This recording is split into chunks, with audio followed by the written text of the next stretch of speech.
தேசியமும் தெய்வீகமும் எனது இரு கண்கள் என சொன்னது போல் வாழ்ந்து காட்டியவர்தான் தேவர் திருமகன். இந்த நாட்டின் பண்பாட்டில் ஆன்மீகம் இரண்டறக் கலந்துள்ளது. ஆன்மீக உணர்வற்ற அரசியல் இந்தியாவுக்கு உகந்ததல்ல. தெய்வீக பண்பற்ற சமூக பொருளாதார வளர்ச்சிகளை இந்நாட்டில் உண்டாக்க முடியாது என முழுமையாக உணர்ந்தவர் பசும்பொன் முத்துராமலிங்க தேவர். ஆகையால்தான் தன் வாழ்நாளில் அரசியலுக்கும் ஆன்மீகத்திற்கும் உரிய இடங்களை அளித்தார்.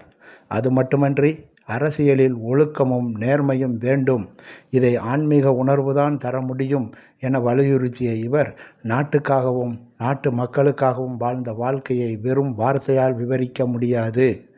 உதாரணமாக, இவர் பாராளுமன்ற உறுப்பினராக இருந்தபோது அரசு வழங்கிய சலுகைகள் எதையும் ஏற்றுக்கொண்டதில்லை. இப்படி சம்பளம் வாங்காமல் இந்த தேசத்துக்கு விசுவாசமுள்ள ஊழியராக வாழ்ந்து காட்டிய அதிசய அரசியல்வாதிதான் தேவர் திருமகன். 2 முறை மந்திரி பதவி அவரை தேடி வந்தது. மந்திரி பதவியை விட மக்கள் பணியே சிறந்தது என்று கருதிய இவர் தீண்டாமை ஒழிப்புக்காக சட்டசபையில் குரல் கொடுத்தவர். சாதி சமய பாகுபாடின்றி வாழ்ந்தவர். சுதந்திர போராட்ட வீரர். சிறைவாசம் அனுபவித்தவர். பிரம்மச்சாரியாக வாழ்ந்து தேசத்துக்காக தன்னை முழுமையாக அர்ப்பணித்தவர். தேவர் திருமகனின் வாழ்க்கை சம்பவங்கள் குறித்த எண்ணற்ற தகவல்களை இன்னும் சொல்லிக்கொண்டே போகலாம், முடிவே இராது.